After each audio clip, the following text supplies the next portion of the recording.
খাগড়াছড়িতে সীমান্ত দিয়ে অনুপ্রবেশের দায়ে ৬৬ ভারতীয় নাগরিককে আটক করেছে বর্ডার গার্ড বাংলাদেশ। বুধবার ভোরে মাটিরাঙ্গা ও পানছড়ির কয়েকটি স্থান থেকে তাদের আটক করা হয়।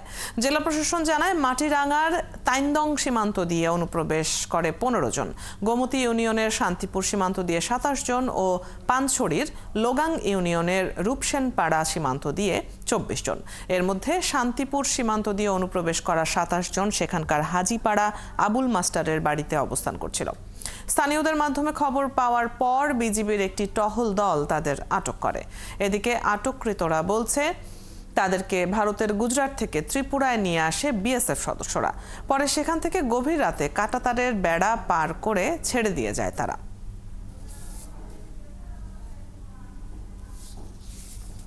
তখন বললাম যে আপনারা কোথেকে আসছেন? ভাই আমি ভারত থেকে আসি। কে নামাই দিছে? কবি হিসাবে নামাই দিছে। তাহলে ফাজানো আসার আমার এখানে সিলেসিলি করতেছে। আমরা আমার বাড়িতে ফাঁসে পারি, আমি দৌড়ে আসি, দেখি দিয়ে মহিলা এগুলো এনে মারি মারিতে পড়ে গেছে।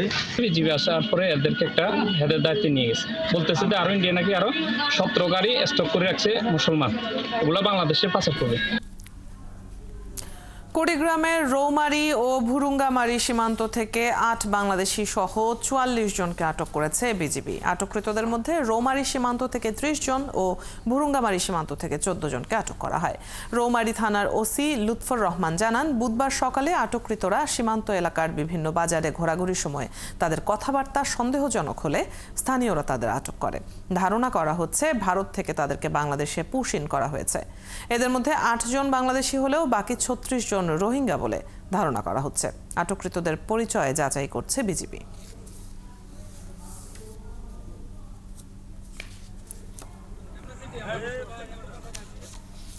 মিয়ানমারের রাখাইন রাজ্য থেকে পালিয়ে বাংলাদেশে আশ্রয় নেওয়া সেনাবাহিনী ও বর্ডার গার্ড পুলিশের ৩৪ সদস্যকে ফেরত পাঠানো হয়েছে। বুধবার দুপুরে ৪০ জনকে কক্সবাজার বিমানবন্দর আনা হয়। পরে ২টা ৫০ মিনিটে মিয়ানমার থেকে আসা একটি বিশেষ বিমানে করে তাদের দেশে ফেরত পাঠানো হয়। ৩৪ জন ছাড়াও বিভিন্ন মেয়াদে কারাভোগ শেষে নিজ দেশে ফেরত গেলেন আরও ৬ জন। এর আগে ৩ দফায় ৭৫২ জনকে ফেরত পাঠানো হয়েছিল। তাদের সমুদ্র পথে জাহাজে করে ফেরত পাঠানো হলেও এবার তাদের উড়োজাহাজে পাঠানো হয়।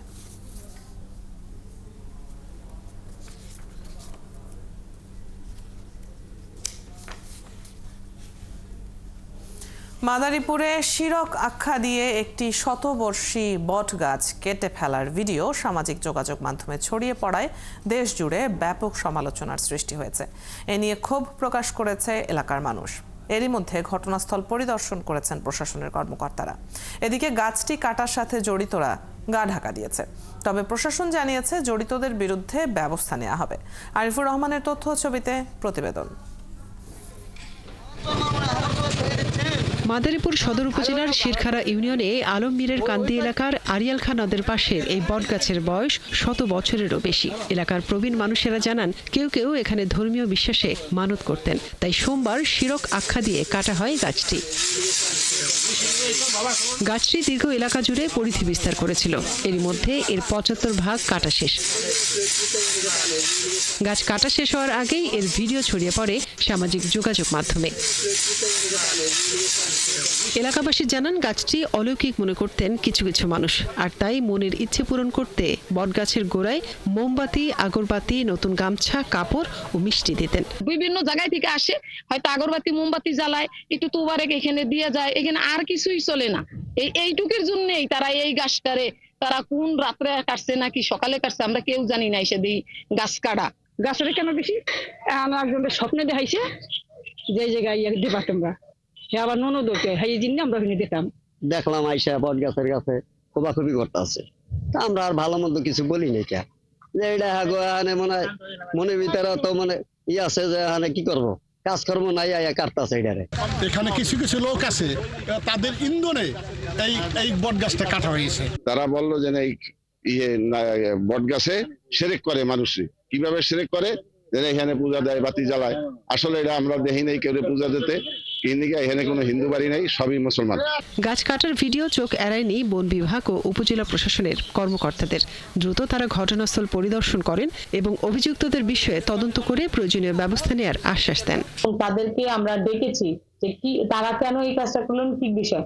তারা এখন মূলত তারা বুঝতে পেরেছেন যে এই জিনিসটা তাদের ঠিক হয়নি কিংবা কোনো একটা সমস্যা হয়েছে, তারা এখন কিছুটা গা ঢাকা দিয়েছে।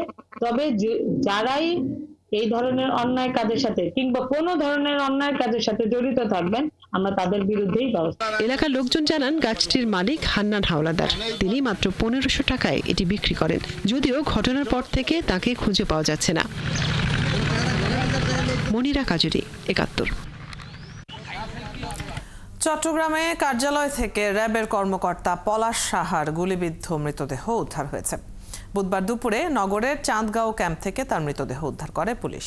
পলাশ সাহা ৩৭তম বিসিএস পরীক্ষায় উত্তীর্ণ হয়ে পুলিশে যোগ দেন। তিনি সহকারী পরিচালক হিসেবে র্যাব ৭-এ কর্মরত ছিলেন। তার বাড়ি গোপালগঞ্জে। নগর পুলিশের অতিরিক্ত উপকমিশনার জাহাঙ্গীর আলম জানান, ঘটনাস্থলে তার লেখা একটি চিরকুট পাওয়া গেছে। সকালে তিনি পরিবারের সদস্যদের সঙ্গে মুঠোফোনে কথাও বলেছেন। প্রাথমিকভাবে ধারণা করা হচ্ছে পারিবারিক কলহের জেরে তিনি আত্মহত্যা করেছেন। ময়নাতদন্তের জন্য মৃতদেহ চট্টগ্রাম মেডিকেল কলেজের মর্গে পাঠানো হয়েছে।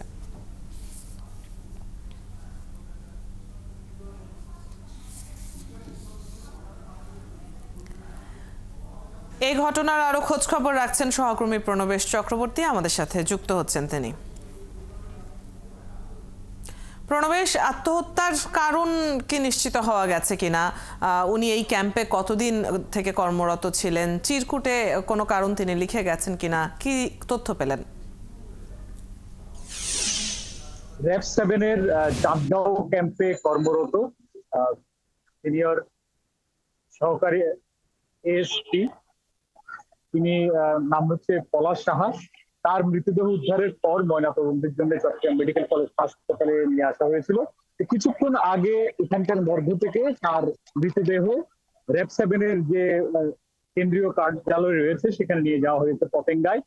পরবর্তীতে ওখান থেকে এটি তাদের যে স্বজন আছে স্বজনদের কাছে এটি হস্তান্তর করা হবে বলে আমরা জানতে পেরেছি। এই পর্যন্ত আমরা যতটুকু র্যাব কর্মকর্তাদের সাথে কথা বলেছি কিংবা এখানকার সিও তিনি আসছিলেন, তিনি যেটা জানিয়েছেন তার যে অফিস যেটি সেখানেই তিনি গুলিবিদ্ধ হয়েছেন, নিজের মাথায় গুলি করেই তিনি আত্মহত্যা করেছেন এবং পারিবারিক কারণে এই আত্মহত্যা বলে ধারণা করা হচ্ছে। তার অফিসে একটি চিরকুট পাওয়া গেছে। ওই চিরকুটে তিনি যেটা লিখেছেন যে তার এই মৃত্যুর জন্য শাস্তি কিংবা তার মা কেউ দায়ী নয়, তিনি দায়ী, এই কথাটা তিনি উল্লেখ করেছেন।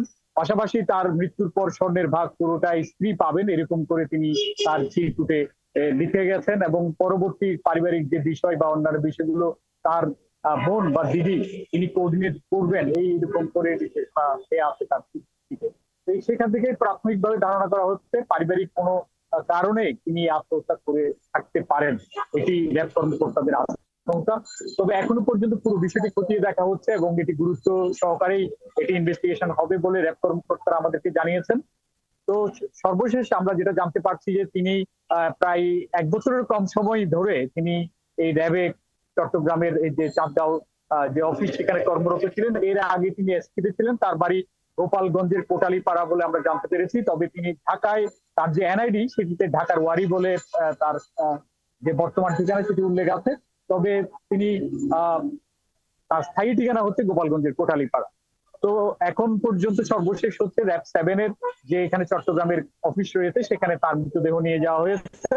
পরবর্তীতে হয়তো তার স্বজন কিংবা তার আত্মীয় স্বজন যারা আসবেন সেখানে সেটি হস্তান্তর হবে বলে র্যাব কর্মকর্তারা আমাদের নিশ্চিত করেছেন। তো র্যাবের পক্ষ থেকে আপনি খবরাখবর রাখছেন, নিশ্চয়ই নতুন কোনো তথ্য বেরিয়ে এলে আপনার মাধ্যমে আমরা দর্শকদেরকেও জানাতে পারবো। ধন্যবাদ যুক্ত হবার জন্য। দর্শক, চট্টগ্রাম থেকে সহকর্মী প্রণবেশ চক্রবর্তী আমাদের সাথে যুক্ত ছিলেন। সেখানে চাঁদগাঁও ক্যাম্পে কর্মরত অবস্থায় গুলি চালিয়ে আত্মহত্যা করেছেন র্যাবের সহকারী পুলিশ সুপার। আমরা জেনে নিচ্ছিলাম বিস্তারিত। মাগুরার আলোচিত শিশু আসিয়া হত্যা, ধর্ষণ ও হত্যা মামলায় আদালতে ৮ম দিনের মতো সাক্ষ্য গ্রহণ করা হয়েছে।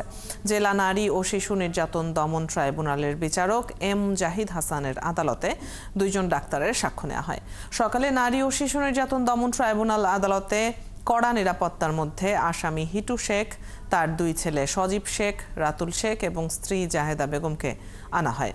এ সময় আদালতে রাষ্ট্রপক্ষের এবং বাদীপক্ষের একাধিক আইনজীবী উপস্থিত ছিলেন। সাক্ষ্য নেয়ার ৮ম দিনে এই মামলার ২৯ জনের সাক্ষ্য নেওয়া হলো। একই সঙ্গে শেষ হলো সাক্ষ্য গ্রহণ পর্ব। কাল বৃহস্পতিবার মামলার পরবর্তী শুনানির দিন ঠিক করা হবে। এবং রাষ্ট্রপক্ষ থেকে আজকে আমরা সাক্ষ্য গ্রহণ সমাপ্তির জন্য আবেদন করেছি। মৌখিক আবেদনের প্রেক্ষিতে বিজ্ঞ আদালত আমাদের আবেদন মঞ্জুর করে রাষ্ট্রপক্ষের সাক্ষ্য সমাপ্তির ঘোষণা করেছেন এবং আগামীকাল আসামি পরীক্ষার জন্য, যাকে 342 বলা হয়, আসামি পরীক্ষার জন্য দিন ধার্য করেছেন। পটুয়াখালীর কলাপাড়ার জিনখাল থেকে অজ্ঞাত পরিচয়ের এক নারীর অর্ধগলিত মৃতদেহ উদ্ধার করেছে পুলিশ। কলাপাড়া থানার পরিদর্শক ইলিয়াস তালুকদার জানান, বুধবার সকালে স্থানীয়দের খবর পেয়ে খালে জমে থাকা ময়লার স্তূপ থেকে তার মৃতদেহ উদ্ধার করা হয়। ময়নাতদন্তের জন্য পটুয়াখালী হাসপাতাল মর্গে পাঠানো হয়েছে। এদিকে পুলিশের প্রাথমিক ধারণা অন্তত 1 সপ্তাহ আগে ওই নারীর মৃত্যু হয়েছে।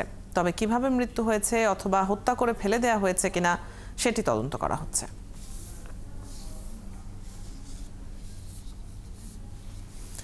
বৈষম্য বিরোধী ছাত্র আন্দোলনে নিহত রাজবাড়ীর কলেজ ছাত্র সাগর শেখের মৃতদেহ আদালত কবর থেকে তোলার নির্দেশ দিলেও পরিবারের আপত্তিতে সম্ভব হয়নি। বালিয়াকান্দি উপজেলার নির্বাহী ম্যাজিস্ট্রেট এহসানুল হক শিপনের উপস্থিতিতে বুধবার সকালে মৃতদেহ কবর থেকে তুলতে আসে প্রশাসন, কিন্তু পরিবারের সদস্যদের আপত্তির কারণে সেটি সম্ভব হয়নি। 2024 সালে বৈষম্য বিরোধী ছাত্র আন্দোলন চলার সময় 19 জুলাই ঢাকার মিরপুরে গুলিতে মারা যান রাজবাড়ীর বালিয়াকান্দির সাগর শেখ। তিনি মিরপুর বাংলা কলেজের অনার্স 2য় বর্ষের শিক্ষার্থী ছিলেন। পরে 25 ফেব্রুয়ারি সাগরের চাচাতো ভাই সাইফুল ইসলাম বাদী হয়ে মামলা করে। মামলার তদন্তের অংশ হিসেবে মৃতদেহ উত্তোলন করে ময়নাতদন্তের নির্দেশ দেয় আদালত। নোয়াখালীর চাটখিলে তাহেরা বেগম 63 বছর বয়সী এক প্রবীণ নারীকে হত্যা করেছে দুর্বৃত্তরা। তাৎক্ষণিক পুলিশ হত্যাকাণ্ডের কোনো কারণ জানাতে পারেনি। মঙ্গলবার খিলপাড়া মুন্সি বাড়িতে এই হত্যাকাণ্ড হয়। পুলিশ ও এলাকার লোকজন জানান, শেষ রাতে গুরুতর জখম অবস্থায় তাহেরা বেগম ছেলে তারেকের ঘরে ধাক্কা দেন। তারেক দরজা খুলে মাকে রক্তাক্ত অবস্থায় পড়ে থাকতে দেখেন। তাৎক্ষণিকভাবে তাকে 250 শয্যার নোয়াখালী জেনারেল হাসপাতালে নিয়ে গেলে কর্তব্যরত চিকিৎসক মৃত ঘোষণা করেন। ঘটনাস্থল ঘুরে চাটখিল থানার ভারপ্রাপ্ত কর্মকর্তা ফিরোজ উদ্দিন চৌধুরী বলেন, মনে হচ্ছে তাহাজ্জুদের নামাজ পড়তে উঠে দুর্বৃত্তের মুখে পড়েন তাহেরা বেগম। আর আগে দুর্বৃত্তরা ভবনের এক্সস্ট ফ্যান খুলে ঘরে ঢোকে। এ সময় তারা তাহেরা বেগমকে গুরুতর জখম করে চলে যায়। তাহেরা বেগম ওই বাড়ির আব্দুল মতিনের স্ত্রী।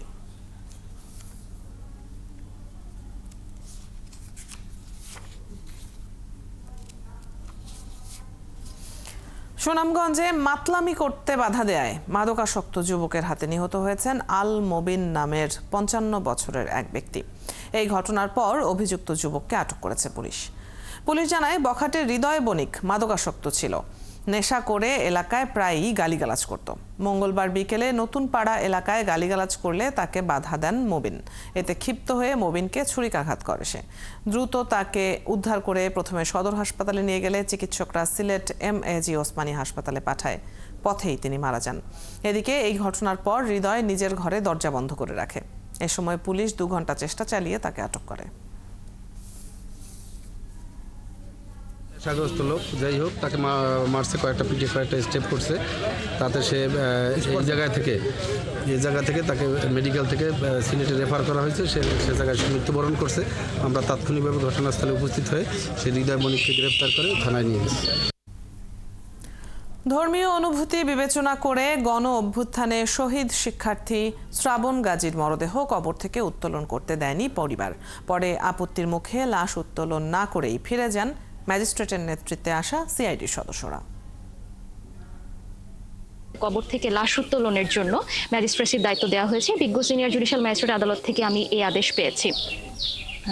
আজকে আমরা সেটার জন্য লাশ উত্তোলন করতে আসলে যে আমাদের যে ভিকটিম শ্রাবণ গাজীর বাবা এবং মা আমাদেরকে জানিয়েছেন যে তারা লাশটা উত্তোলন করতে দিতে চাচ্ছেন না, যেহেতু তারাই তার অভিভাবক এবং তার বাবা মার সিদ্ধান্তকে আমরা সর্বোচ্চ সম্মান করছি এবং তাদের সিদ্ধান্তের প্রতি সম্মান জানিয়ে আমরা কবর থেকে লাশটা উত্তোলন করছি না। কিন্তু তদন্তের স্বার্থে তারা আমাদের যত ধরনের অন্যান্য রকম তথ্য লাগবে সেসব তথ্য দিয়ে সবাই সহায়তা করবেন বলে জানিয়েছেন। মেহেরপুরের গাংনীতে মাইক্রোবাস ও ট্রাকের সংঘর্ষে 3 জন নিহত হয়েছেন। নিহতরা হলেন মাইক্রোবাস চালক জামাল উদ্দিন, শাহিন হোসেন ও তার ফুপু লালবুড়ি। গাংনী থানা ভারপ্রাপ্ত কর্মকর্তা বানী ইসরায়েল জানান, মঙ্গলবার রাতে নিহত শাহিন হোসেনের দাদি ফজিলা খাতুন অসুস্থ হয়ে পড়লে তাকে নিয়ে পরিবারের কয়েকজন সদস্য কুষ্টিয়া মেডিকেল কলেজ হাসপাতালে যাচ্ছিল। রাত 10টার দিকে মাইক্রোবাসটি গাংনী উপজেলার শুকুরকান্দি নামক স্থানে পৌঁছালে একটি ট্রাকের সাথে সংঘর্ষ হয়। এতে মাইক্রোবাস চালক সহ 6 যাত্রী গুরুতর আহত হন। পরে স্থানীয়রা তাদেরকে উদ্ধার করে কুষ্টিয়া মেডিকেল কলেজ হাসপাতালে নিয়ে যায়। হাসপাতালে পৌঁছানোর পর শাহিনের ফুফু লালবুড়িকে মৃত ঘোষণা করেন চিকিৎসকরা। আহতদের মধ্যে মাইক্রোবাস চালক জামাল উদ্দিন রাত 3:30টার দিকে কুষ্টিয়া মেডিকেল কলেজ হাসপাতালে মারা যান। আর মুমূর্ষু অবস্থায় শাহিনকে রাজশাহী মেডিকেল কলেজ হাসপাতালে নেয়ার পথে ভোর 5টার দিকে তিনিও মারা যান। নরসিংদীর মনোহরদীতে প্রাইভেট কার ও সিএনজি চালিত অটোরিকশার মুখোমুখি সংঘর্ষে সিএনজি চালকের মৃত্যু হয়েছে। এই ঘটনায় সিএনজির আরও 2 যাত্রী গুরুতর আহত হয়েছে। মঙ্গলবার সকালে মনোহরদী উপজেলার চঙ্গভান্ডা এলাকায় এই ঘটনা ঘটে। মনোহরদী থানার এসআই শাহিদুজ্জামান জানান, চঙ্গভান্ডা এলাকায় মনোহরদীর হাতিদিয়া যাওয়া একটি প্রাইভেট কারের সঙ্গে অটোরিকশার সংঘর্ষ হয়। এতে আহত হন অটোরিকশা চালক শাহিন। তাকে শিবপুর উপজেলা স্বাস্থ্য কমপ্লেক্সে নেয়ার পথে তিনি মারা যান। আহত 2 যাত্রীকে উন্নত চিকিৎসার জন্য ঢাকায় পাঠানো হয়েছে।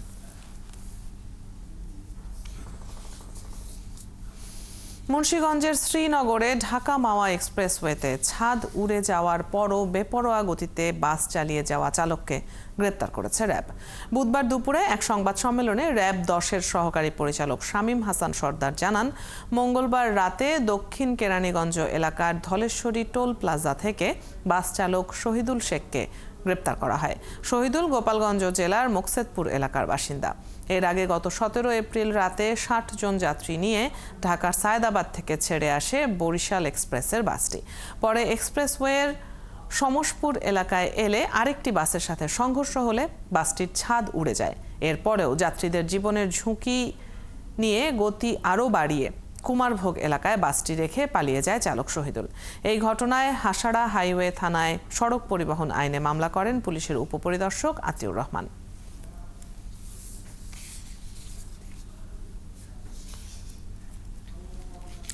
বরিশাল বিশ্ববিদ্যালয়ের উপাচার্যের পদত্যাগ চেয়ে অবস্থান কর্মসূচি পালন করেছে আন্দোলনরত শিক্ষার্থীরা। বুধবার বেলা 11টা থেকে বিশ্ববিদ্যালয়ের গ্রাউন্ড ফ্লোরে এই কর্মসূচি শুরু হয়। এ সময় আন্দোলনরত শিক্ষার্থীরা জানান, 22 দফা বা 4 দফা নয়, উপাচার্য পদত্যাগ না করা পর্যন্ত আন্দোলন চলবে।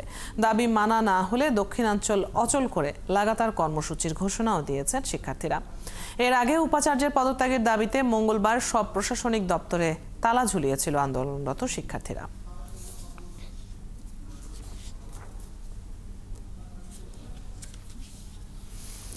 এক সপ্তাহের বকেয়া মজুরি প্রদানের আশ্বাসে আগামী শুক্রবার থেকে কাজে যোগ দেবেন সিলেটের আন্দোলনরত বুরজান চা বাগানের শ্রমিকরা।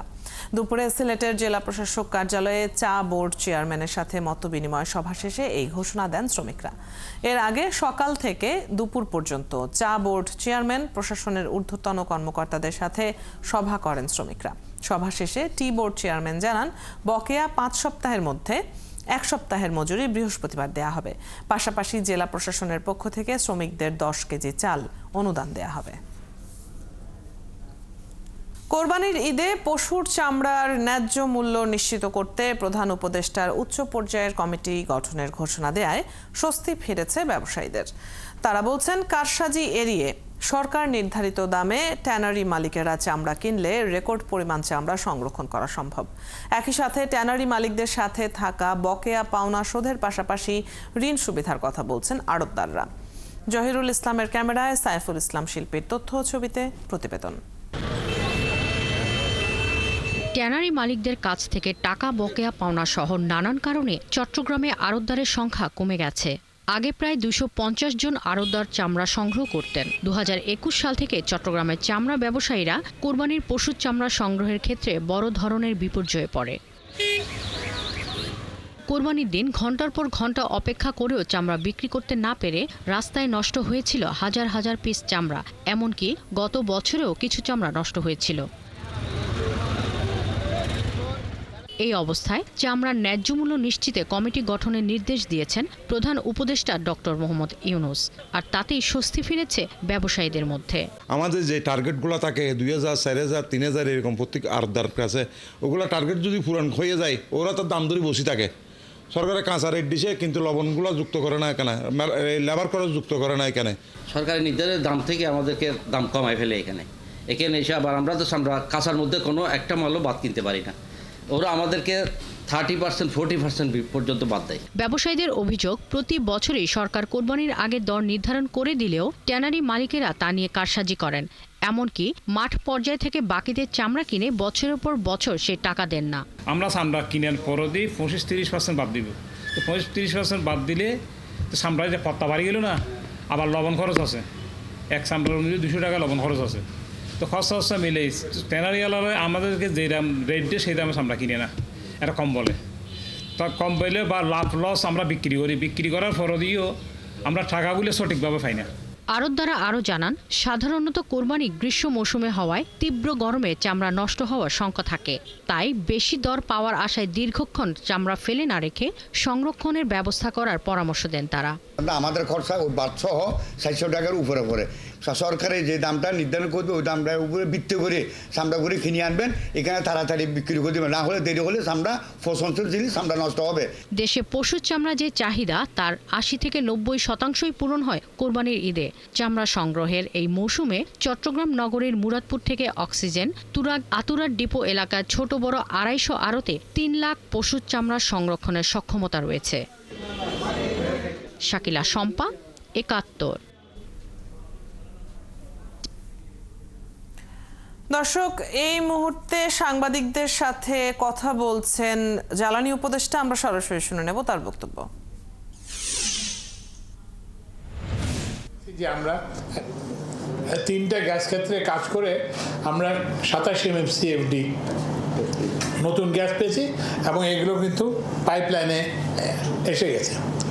তো এবং আমরা আশা করছি যে এই যে আমাদের যে 50 পানি খেয়ে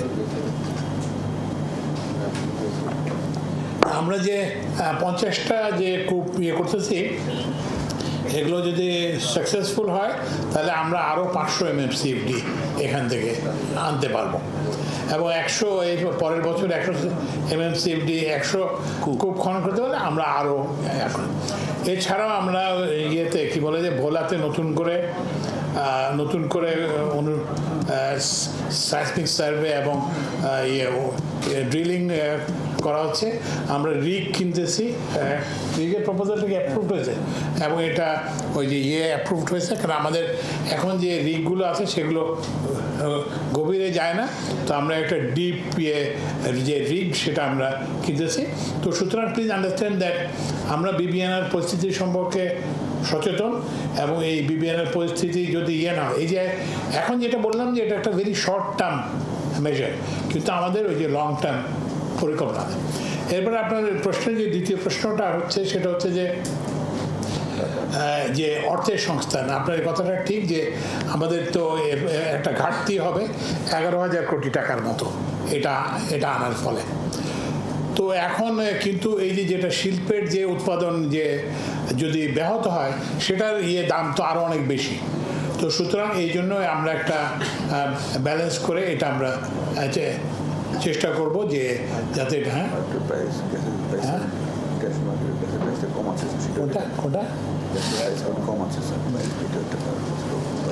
এবং এটা তো আপনারা জানেন যে এটার গ্যাস প্রাইস এখন তো আমাদের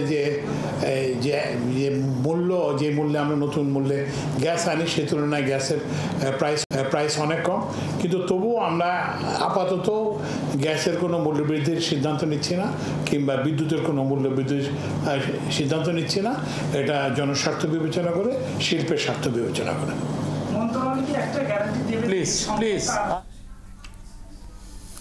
শিল্প খাতে গ্যাস সংযোগ প্রসঙ্গে সাংবাদিকদের সাথে কথা বলছেন জ্বালানি উপদেষ্টা ফাউজুল কবির খান। আমরা এতক্ষণ সরাসরি শুনছিলাম তার কথা। অভিনব কায়দায় বরগুনার পাথরঘাটা খাদ্য গুদাম থেকে চাল চুরি হচ্ছে। একাত্তরের অনুসন্ধানে প্রথমে চাল চুরির ঘটনা ধরা পড়ে। চুরি নিয়ে আরও তথ্য জানতে গিয়ে বের হয় ধান চাল কেনা থেকে সংরক্ষণ পর্যন্ত কয়েক ধাপের অনিয়মের তথ্য।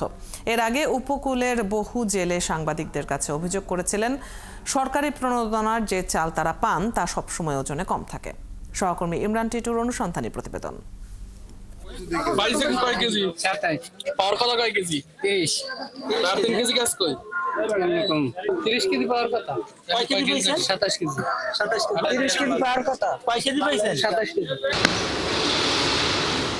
পতিত সরকারের সময় বরগুনার পাথরঘাটার জেলেদের সহায়তার চাল কম দেয়া নিয়ে বিস্তর অভিযোগ ছিল। 5ই আগস্টের পর উপকূলের দরিদ্র মানুষেরা আশা করেছিলেন এবার বুঝি সেই বঞ্চনা শেষ হবে, কিন্তু পাথরঘাটা এলাকার দরিদ্র মানুষরা অভিযোগ করেন পাথরঘাটা খাদ্য গুদামের সংরক্ষিত এলাকা থেকে তাদের গেল ঈদ উপলক্ষে দেয়া হয়েছে 10 কেজির চাল, কিন্তু মাপার পরে দেখা গেছে চালের পরিমাণ 8 কেজি 300 গ্রাম।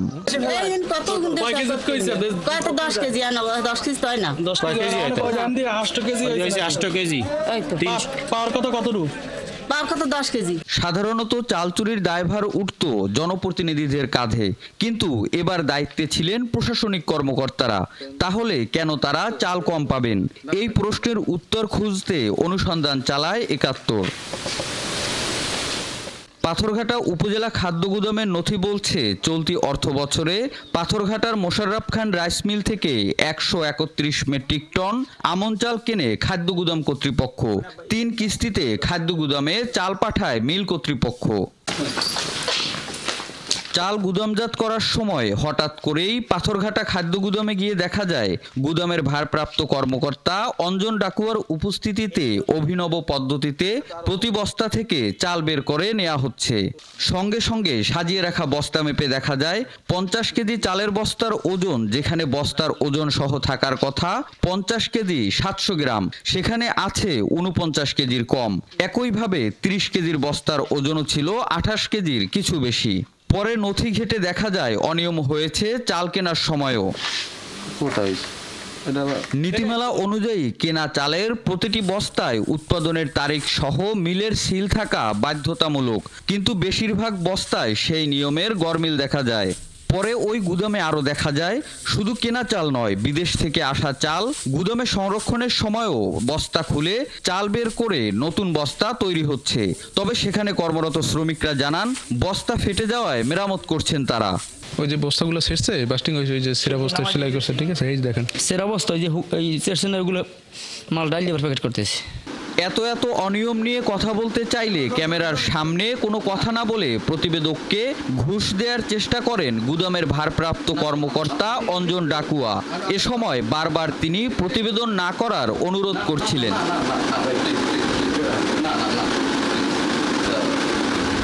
পরে এ নিয়ে কথা বলার জন্য একাধিকবার গিয়েও পাওয়া যায়নি জেলা খাদ্য নিয়ন্ত্রক মোহাম্মদ তানবীর হোসেনকে।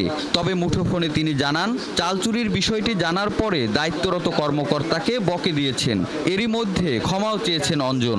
পাথরঘাটার দিকে অলরেডি যথেষ্ট বকাঝকা করা হয়েছে, ঠিক আছে, মাফ চাইতে সোজা কথা আর কি।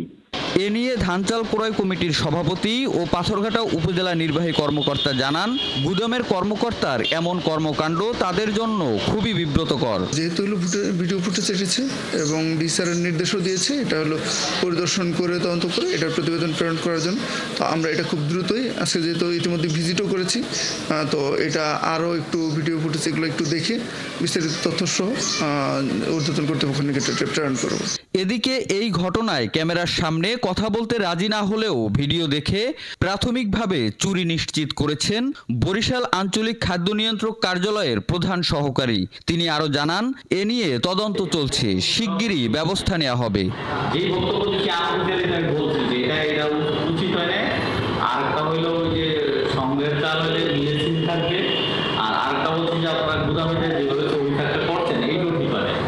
নথি আরো বলছে 2019 সালের 9 জানুয়ারি পাথরঘাটা খাদ্য গুদামের কর্মকর্তা অঞ্জন ডাকুয়া বরগুনার আমতলী উপখাদ্য পরিদর্শক ছিলেন। এ সময় ধান কেনা নিয়ে তার দুর্নীতি ধরা পড়ায় ভ্রাম্যমাণ আদালতের বিচারক উপজেলা নির্বাহী কর্মকর্তা 195 বস্তা ধান জব্দ করেন এবং তাকে 10 দিনের কারাদণ্ড দেন। ইমরান টিটু, ৭১, বরগুনা।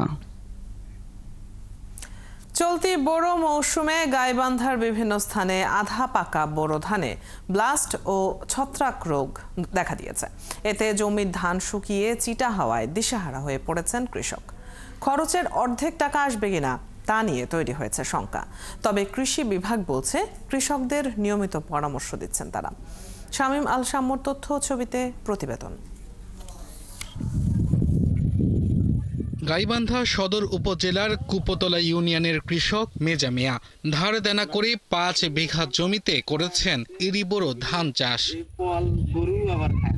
তিনি জানান এবার তার জমিতে ফলন এসেছে ভালো, তবে দূর থেকে পাকা ধান দেখা গেলেও খেতে গিয়ে ধানের শেষ হাতে নিলে দেখা যাচ্ছে শুধু চিটা। জমি দেখলে এমন খারাপ লাগে, মনে চোখ দিয়ে পানি বাড়ায়। এত কষ্ট করে আবাদ করিয়ে যদি সেই আবাদ যদি আমরা ঘরে না নিতে পারি, তাহলে আমরা কার কাছে বিচার দেবো, কাকে জানাবো? একই অবস্থা কৃষক ফুয়াদ মিয়ার। তার দাবি ঠিক সময় কৃষি বিভাগের পরামর্শ না পাওয়ায় ফসলের এ ক্ষতি হয়েছে। স্থানীয় কীটনাশক বিক্রেতাদের পরামর্শে বারবার ওষুধ ছিটিয়েও জমির ধান রক্ষা করা যাচ্ছে না। আমরা দোকানদারের কাছে যা দিছি, উনি যা আমাদের ওষুধ দিতেছে আমরা তাই নিয়ে আসি প্রয়োগ করতেছি, কিন্তু আসলে সঠিক কি পরামর্শ এটা আমরা বুঝতেছি না। জেলার বহু কৃষকেরই এখন এই অবস্থা। তারা বলছেন সার, বীজ, তেল সহ মজুরি বেশি দিয়ে ফসল করেছেন তারা, কিন্তু খরচের অর্ধেক টাকা আসবে কিনা তা নিয়ে শঙ্কায় আছেন। সকাল দেখুন অল্প, বিকেলা যা দেখুন পড়ায় জমি শেষ হয়ে গেছে,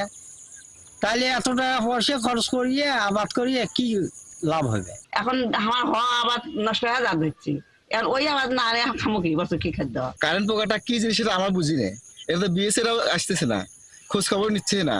এখন কি ওষুধ দেবো, কি সমাচার, আমাদের এর মধ্যে পড়ে গেছি। তবে কৃষি বিভাগ বলছে কিছু কিছু কৃষক ফসল আবাদের সময় কর্মকর্তাদের পরামর্শ নেন না। এখন ক্ষেতের ৮০% ধান পাকলেই তা কেটে নেওয়ার পরামর্শ দিচ্ছেন তারা। কোনো ব্লকে যদি কোনো ঘাটতি বা শৈথল্য আমরা পাই, অবশ্যই বিভাগীয় ব্যবস্থা নেব। তবে সকল পর্যায়ে এই বোরো ধান কর্তনের জন্য আমরা সতর্ক অবস্থায় রয়েছি, যাতে কৃষকরা অত্যন্ত সুন্দরভাবে তাদের ধান ঘরে তুলতে পারে। জেলায় এবার ১,২৯,০২০ হেক্টর জমিতে ইরিবোরো ধানের আবাদ হয়েছে। আব্দুল্লাহ মামুন, ৭১। চাঁপাইনবাবগঞ্জের শিবগঞ্জ উপজেলার কানসাটে প্রথমবারের মতো অনুষ্ঠিত হয়েছে আম সম্মেলন ২০২৫। ম্যাঙ্গো ডেভেলপমেন্ট ফোরামের আয়োজনে অনুষ্ঠিত এই সম্মেলনে দেশের ৪৪ জেলার প্রায় ৩৫০ জন আম উদ্যোক্তা অংশ নেন। নিরাপদ আম উৎপাদন, বাজারজাতকরণ, বিদেশে রপ্তানি এবং আম প্রক্রিয়াজাতকরণের মাধ্যমে কিভাবে আম শিল্পকে এগিয়ে নিয়ে যাওয়া যায় তা নিয়েই মূলত এই সম্মেলন। AKS রোকনের প্রতিবেদনে বিস্তারিত। দেশের বিভিন্ন জেলা থেকে তারা এসেছেন আমের রাজধানী চাঁপাইনবাবগঞ্জে। শিবগঞ্জ উপজেলার সীমান্ত ঘেঁষা কানসাটের ক্লাব স্টেডিয়ামে মঙ্গলবার বসেছিল আম সম্মেলন। দিন দিন আম চাষে যখন আগ্রহ হারাচ্ছে আম চাষি, তখন এমন আয়োজনে আশার আলো দেখছেন উদ্যোক্তারা। চাঁপাইনবাবগঞ্জের জেলা প্রশাসক সম্মেলনের উদ্বোধন করেন। তিনি আম নিয়ে বিভিন্ন সমস্যা চাষিদের কাছে শোনেন এবং তার নিরসনের উদ্যোগের কথা জানান। আপনাদের এই আম সম্মেলনে থাকতে পেরে সত্যি আমার ভালো লাগছে। সম্মেলনে বক্তারা চ্যালেঞ্জ মোকাবেলায় রপ্তানিমুখী জোন চিহ্নিতকরণ, প্রশিক্ষিত রপ্তানিকারক তৈরি, আধুনিক প্যাকিং হাউস স্থাপন এবং সরকারি বেসরকারি অংশীদারিত্বে অবকাঠামো উন্নয়নে জোর দেন। মাসে একবার আম সম্মেলনের ব্যবস্থা করা হয়, সেখানে আমরা ব্যবসায়ীরা একটা কোলাবোরেশন যেতে পারি এবং বাজারের সিন্ডিকেটগুলো খুব সহজে ভেঙে যায়। আমরা বিশ্বস্তর সহিত কাজ করতেছি যাতে করে ভেজাল মুক্ত এবং কেমিক্যাল মুক্ত আমটা আমরা গ্রাহককে দিতে পারি, সেই নিশ্চিত করার জন্য আজকের সম্মেলনে এসেছি। কিভাবে আমরা এই আমকে শুধু এই আমের মৌসুমে আমরা আমকেন্দ্রিক ব্যবসা বাণিজ্যগুলি না করে অন্তত বছরের উল্লেখযোগ্য সময় যেন আমরা আম নিয়ে কাজ করতে পারি, সেই সকল বিষয়ে এখানে নলেজ শেয়ারিং হবে। অনেক উদ্যোক্তা অনলাইনে আম কেনা বেচা ও রপ্তানিতে তাদের সমস্যাগুলো আলোচনার পাশাপাশি সমাধানের উপায় খোঁজার চেষ্টা করেছেন এই সম্মেলন থেকে। একদম তৃণমূল পর্যায় থেকে শুরু করে প্রত্যেকটা সেক্টরে উপস্থিত আছে। আম নিয়ে কাজ করতে গিয়ে কি কি সমস্যা ফেস করছে, সবকিছু আমরা এই অনুষ্ঠানের মাধ্যমে জানতে পারছি। বাংলাদেশে প্রথমবারের মতো এরকম একটা সুন্দর অনুষ্ঠান করতে পেরে আমরা খুব আনন্দিত হচ্ছি। তরুণ প্রজন্ম যদি এই বিভিন্ন আমাদের সেক্টরগুলোতে এগিয়ে আসে তো আমাদের এই সেক্টরগুলো পুরো বিশ্বের মধ্যে নাম করবে। আর উদ্যোক্তা ও আম চাষিরা এ ধরনের উদ্যোগকে স্বাগত জানিয়ে বলেন, এমন সম্মেলন সারা দেশের আম উদ্যোক্তাদের মধ্যে একটি সেতুবন্ধন তৈরি করবে। আমরা আসলে প্রক্রিয়াকরণে কাজ করছি, প্রক্রিয়াকরণের ব্যাপারটা তুলে ধরতে চাই এবং সাথে যেটা করতে চাই যে আমরা মেসেজ দিতে চাই বাইরের আম ব্যবসায়ীদের সাথে আমাদের একটা সেতুবন্ধন রচিত হচ্ছে, এতে করে সারা দেশের মানুষ কেমিক্যাল মুক্ত আম খেতে পাবে। আয়োজক ও উদ্যোক্তারা অনলাইন ভিত্তিক আমের বাজারের স্বরূপ, সমস্যা, সম্ভাবনা ও বিপণন নিয়ে কথা বলেন। এখানে আম চাষ, আম বাজারজাতকরণ, আমের প্যাকেজিং, কিভাবে আম প্রসেসিং করা হবে, কিভাবে রপ্তানির কি ধাপগুলো করলে রপ্তানি করতে পারবো, এই সামগ্রিক বিষয়গুলো এখানে আলোচনা হচ্ছে। পরস্পরের যে সমস্যাগুলো, ভালো দিকগুলো যে আলোচনা করছি, আমরা পরস্পরের নলেজ শেয়ারিং এর মাধ্যমে আম শিল্পকে, আমরা আম চাষকে আরো বেশি এগিয়ে নিয়ে যেতে সমর্থ হব। তবে রপ্তানির সম্ভাবনা বাড়লেও কীটনাশকের অবশিষ্টাংশ, আধুনিক প্যাকেজিং, হ্যান্ডলিং সমস্যা এবং শীতাতপ নিয়ন্ত্রিত গুদাম ও পরিবহনের ঘাটতি বড় চ্যালেঞ্জ বলে জানান কৃষি গবেষণা ইনস্টিটিউটের একজন বৈজ্ঞানিক কর্মকর্তা। বাগানি এবং কৃষক ভাইদের জানিয়ে দিয়েছি যে কৃষি গবেষণায় আপনারা আসবেন এবং আমাদের প্রযুক্তিগুলি সম্পর্কে অবগত হবেন এবং মাঠ লেভেলে প্রয়োগ করবেন এবং নিরাপদ আম উৎপাদন করবেন। 2024 সালে বাংলাদেশ থেকে প্রায় 1300 মেট্রিক টন আম ইউরোপ, যুক্তরাজ্য, কানাডা এবং মধ্যপ্রাচ্য সহ বিভিন্ন দেশে রপ্তানি হয়েছে। হাসান আহমেদ, 71। দেশের দ্বিতীয় চা নিলাম কেন্দ্র মৌলভীবাজারের শ্রীমঙ্গলে মৌসুমের প্রথম চা নিলাম অনুষ্ঠিত হয়েছে। চলতি চা মৌসুমে মোট 48টি নিলাম অনুষ্ঠিত হবে বলে জানিয়েছে কর্তৃপক্ষ। বুধবার 7 মে চলতি চা মৌসুমের প্রথম নিলাম শ্রীমঙ্গল চা নিলাম কেন্দ্রে অনুষ্ঠিত হয়। মৌসুমের প্রথম চা নিলামে প্রতি কেজি চা গড়ে 230 টাকা দামে প্রায় 71,500 কেজি চা বিক্রি হয়। নিলামে বিক্রির জন্য মোট 1,15,000 কেজি চা উঠেছিল। এর মধ্যে 43,500 কেজি চা অবিকৃত থাকে। এবারের নিলামে মৌলভীবাজারের 5টি ব্রোকারেজ হাউস অংশ নেয়, তবে সেখানে ছিল না চট্টগ্রামের কোনো ক্রেতা। মোট 30 জন ক্রেতা চা নিলামে অংশ নেন। নতুন চা মৌসুমের প্রথম নিলামে সর্বোচ্চ 400 টাকা দরে বিক্রি হয় তেলিয়াপাড়া চা বাগানের চা।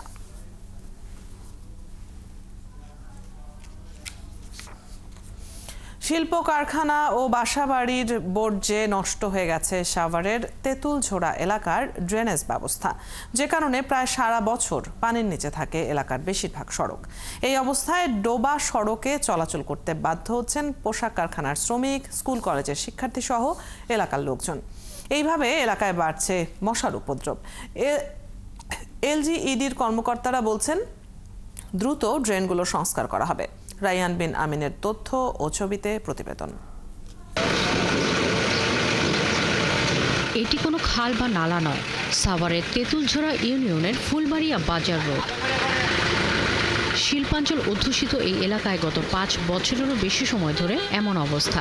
এলাকার মানুষ জানান, শীতকালেও ড্রেনের দূষিত পানিতে তলিয়ে থাকে এই সড়ক। বর্ষাকালে ভোগান্তি বেড়ে যায় আরো কয়েক গুণ। পুরোবার আসলে এত পানি হয়, হাঁটুর উপরে পানি চলে যায় রাস্তা দিয়ে। বৃষ্টি না হলেও পানি জমে থাকে এই জায়গায়, যাওয়া যায় না এই অবস্থা, 1 হাঁটু পানি হয়। আমরা যারা এখানে চলাচল করতেছি আমাদের গায়ে ময়লা লাগতেছে এবং যাতায়াতে অনেক কষ্ট। চালক ও ব্যবসায়ীরা জানান, দীর্ঘদিন সড়কগুলো পানির নিচে থাকায় তৈরি হয়েছে বড় বড় খানাখন্দ। এমন দিন গেছে প্রত্যেকটা দিন 10 থেকে 15টা অটো উল্টাই গেছে। রাস্তা যা আছে ভালোই আছে, কিন্তু ড্রেনেজের সংস্কারের কারণে আমরা গাড়ি ঘোড়া চালাইতে পারি না। ড্রেনেজ ব্যবস্থা একদমই খারাপ, এতে আমাদের দেখা যায় প্রায় দোকানেরই লোকসান, প্রচুর লোকসানের মুখে আমরা আছি। একই অবস্থা ইয়াকুব আলী স্কুল অ্যান্ড কলেজের সড়কেরও। ময়লা ও কাদা পানি মারিয়ে প্রতিদিন চলাচল করছে শিক্ষক, শিক্ষার্থী ও অভিভাবকরা। গাড়ি একটা আসার পরে যে পানিগুলো গায়ে ছিটা লাগে, এই ময়লা পানিগুলো রিক্সা স্কুল পর্যন্ত আসেও ভাড়া অধিক নেয়, যেমন 10 টাকা জায়গায় 30 টাকা নেয়। এসএসসি কেন্দ্র আছে, এই সম্প্রতি একটা প্রতিবন্ধী বাচ্চা তাকে হুইল চেয়ারে করে নিয়ে আসতে হয়। বৃষ্টি হয়েছে, বৃষ্টিতে হুইল চেয়ারে করে সেটা কোনো কাজে আনা যাচ্ছে না। এলজিইডির কর্মকর্তা জানান, এলাকার লোকজন ড্রেনে ময়লা ফেলার কারণেই এই অচল অবস্থা। তারা চেষ্টা করছেন দ্রুত ড্রেনেজগুলো সংস্কার করার। সাভার কিন্তু পুরো একটা ইন্ডাস্ট্রিয়াল এলাকার মতো হয়ে গেছে। এখানে যেসব ফ্যাক্টরিগুলো আসলে হচ্ছে, প্রত্যেকের ফ্যাক্টরি যদি আমরা একটু সচেতন হই, তাদের পানিগুলো যদি আমরা সরাসরি ড্রেনে না দিয়ে নিজস্ব ড্রেনেজ ব্যবস্থা করি, এই সমস্যাগুলো আসলে হয় না। আর এলাকার লোকজন বলেন, মূলত বহু কারখানার বর্জ্য এলাকার ড্রেনে পড়ার কারণেই ড্রেনগুলো স্থায়ীভাবে বন্ধ হয়ে গেছে। শাকিলা শম্পা, ৭১। মান ভাঙানো। কিন্তু আমি তো পায়েস বানাইনি। আমিও তো চা বানাইনি। জীবন অবাক না করলে কে করবে? 28% মিল্ক ফ্যাটের অবাক করার সাথে ফ্রেশ মিল্ক পাউডার। জীবন অবাক করো প্রতিদিন। আছেন ৭১-এ চলছে দেশযোগ। ড্রাইভিং লাইসেন্স ও গাড়ির ফিটনেস সনদে ঘুষ লেনদেন সহ দালাল চক্রের দৌরাত্ম্য রোধে চট্টগ্রামে বিআরটিএ কার্যালয়ে অভিযান চালিয়েছে দুদক। দুপুরে নগরীর বালুছড়ায় অবস্থিত বিআরটিএর প্রধান কার্যালয়ে অভিযানে যায় দুদকের টিম। এ সময় সংস্থাটির উপপরিচালক প্রকৌশলী আইনুল হুদা চৌধুরীর কক্ষে বিভিন্ন নথি পর্যালোচনা করে তদন্তকারী টিম। অভিযোগ রয়েছে, বিআরটিএ কার্যালয়ে টাকা ছাড়া কোনো লাইসেন্স কিংবা গাড়ির ফিটনেস পাওয়া যায় না। সেবা গ্রহীতাদের অভিযোগ, টাকা না দিলে পদে পদে ভোগান্তি পোহাতে হয় তাদের।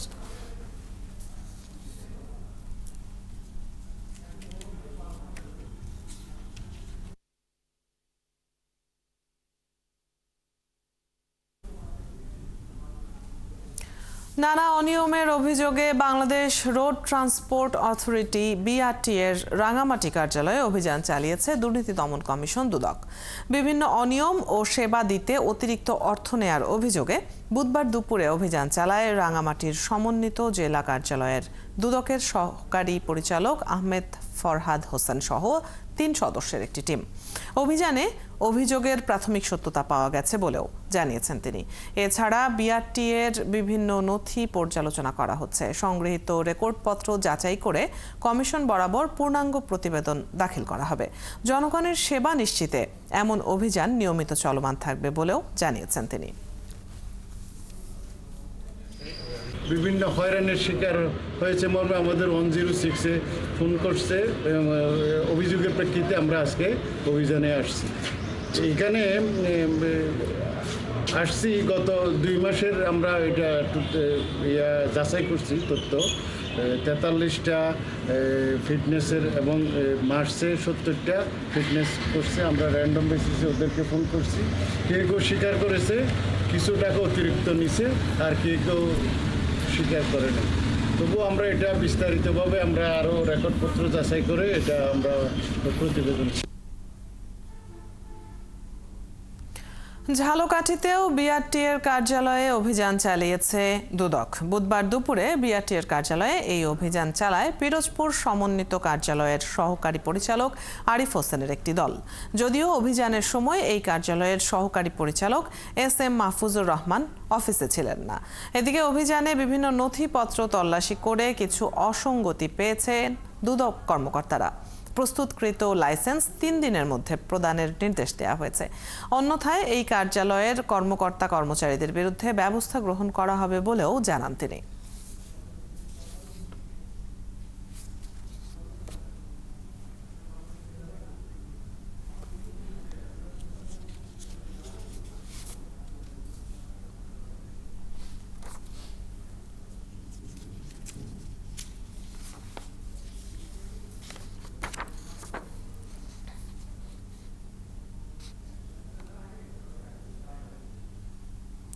চারটি খামার করে সফল নারী উদ্যোক্তা রংপুরের রিনা বেগম।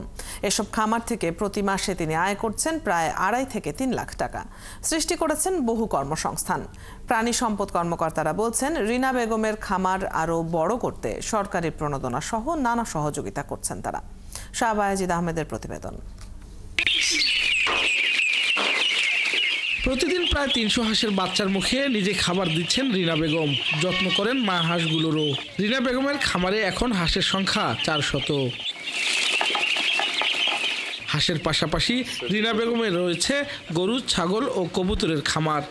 আমার ডিম পাড়া হাঁস আছে 100, চীনা হাঁস আছে 5টা, বাজরিকা পাখি আছে, ছাগল আছে 10টা, আর ডিম পাড়া হাঁস 100, আর বাচ্চা লাগাইছি এখন 300। গরু আছে 38টা মোট। কবিতর আছে 50 থেকে 60 জোড়া, প্রায় 1 কোটি টাকা পার হবে। নারী উদ্যোক্তা রিনা জানান তার শুরুটা সহজ ছিল না। 15 বছর আগে 2.5 লাখ টাকা দিয়ে শুরু করেন গরুর খামার।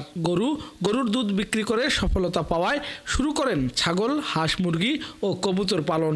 তখন আমার 2টা গাভী ছিল আর 4টা বাছুর ছিল, ওইটার থেকে শুরু করছি। শুরু করার পর আস্তে আস্তে দুধ বিক্রি করছি, হাঁস পুষছি, হাঁসের ডিম বিক্রি করছি, হাঁসের বাচ্চা লাগাইছি। রিনার খামারে কাজ করেন পারভিন আক্তার ও মহসিন। মাসে মোটা অঙ্কের টাকা পেয়ে বদলে গেছে তাদের ভাগ্য। তাদের সংসারের অভাব দূর হওয়ার পাশাপাশি এসেছে আর্থিক সচ্ছলতা। সংসারে এখন ভালো উন্নতি হয়ে গেছে। আমার থাকতে কোনো জায়গা ছিল না, এখানে থাকি। আমার আপা 4 শতক জমি নিয়ে দিয়েছে। মাসে ইনকাম মোটামুটি ভালো হয়। উপজেলা প্রাণী সম্পদ কর্মকর্তা বলছেন রিনা বেগম এখন রংপুর খামারিদের উজ্জ্বল দৃষ্টান্ত। একটি নয়, একাধিক খামার করে অবাক করে দিয়েছেন সবাইকে। তার খামারটা এখন মানে শিল্প পর্যায়ে চলে গেছে। সরকারি সহযোগিতার একটু বৃদ্ধি পেলে তার খামারটা আরো বৃহৎ আকার ধারণ করবে এবং প্রায় 20 থেকে 25 জন লোকের কর্মসংস্থান তৈরি হবে। জেলা প্রাণী সম্পদ কর্মকর্তা বলছেন কঠোর পরিশ্রম করে এর মধ্যে রংপুরের কয়েক হাজার নারী খামারি তাদের ভাগ্য বদল করেছেন। খামারির সংখ্যা বাড়াতে এবং তাদের সব ধরনের সুরক্ষা দিতে কাজ করছে প্রাণী সম্পদ বিভাগ। শহরের জমিনে যাই যে সে গবাদি পশুর মধ্যে কোনটা পালন করতে সক্ষম, সে কি গবাদি পশুর মধ্যে গাভী পালন করতে, না মোটা দাদা করতে, না ছাগল, না ভেড়া, না হাঁস মুরগি পালন করতে, তাকে সেটা বাছাই করি। তারপরে তার চাহিদা কোনটি, সে কোনটি করতে চায়, সেটা আমরা কিন্তু সরজমিনে দেখার পরে আমরা ডিসিশন দিই যে আপনি এই খামারটা করতে পারেন। রিনা এখন সবাইকে চাকরির পিছনে না ছুটে এবং ঘরে বসে না থেকে উদ্যোক্তা হওয়ার পরামর্শ দিচ্ছেন। শাহ বাইজিদ আহমেদ, 71 রংপুর। দর্শক, চলছে দেশযোগ সরাসরি সংবাদ অনুষ্ঠান দেখতে চোখ রাখুন 71-এর ফেসবুক পেজে এবং সাবস্ক্রাইব করুন 71-এর ইউটিউব চ্যানেল। থাকুন 71-এর সাথে।